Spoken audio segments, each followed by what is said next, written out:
ખેડૂત મિત્રો, હું તમને આજે એમપી જિલ્લાનો કપાસનો પ્લોટ દેખાડવા માંગુ છું. એની ફૂટ જો, એનો વૃદ્ધિ વિકાસ જો. બાકી બીજો બધો વિડીયો આપણે આગળ વિડીયો છે એ બનાવેલો જ છે એના ખેડૂત મિત્રો સાથે.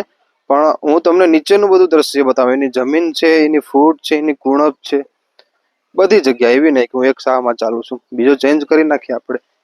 બધી જગ્યાએ જો કઈ રીતે એનું પ્રેક્ટિકલ વર્ક છે, કેવી એની કુણપ છે, અને ચારે બાજુ તમે જો એની ફૂટ કેટલી આવેલી છે. એની કુણપ અને ફૂટ જો, કોઈ પ્રકારનો ક્યાંય સુસ્યો નહીં, કોઈ પ્રકારની ક્યાંય ઈયળ નહીં, આજ સુધીનો એક પણ સ્પ્રે નહીં. પ્રેક્ટિકલ વસ્તુ તમે જો કઈ રીતે આ લોકો ખેતી કરે છે.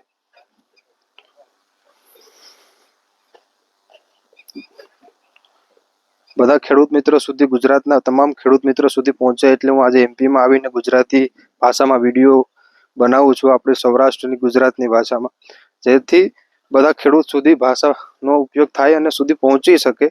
મેન કારણ એ છે કે એવું ખાલી ગુજરાતમાં જ નથી મેગઝીન કંપનીનું બીજ વાવેલું અને આપણે રિઝલ્ટ મળે છે. બધા રાજ્યોમાં આપણે આ પ્રકારનું રિઝલ્ટ જોવા મળે છે. તમે જોઈ શકો છો આખો એક સરખો પ્લોટ. અને બીજું એ પ્લોટનું કહેવાનું એવું છે કે જે અમે રતનપુર ગામમાં આવ્યો છે, એ ખેડૂતનો આ રસ્તો છે. આ છે એ આખો રસ્તો છે. તો અહીંના ઘણા લોકો અહીંયા જોઈ છે અને આ વેરાયટી વાવી છે એવું કરે છે. એટલે બીજની ઘણી માંગ છે આપણે આ રીતે. આભાર મિત્રો, આભાર.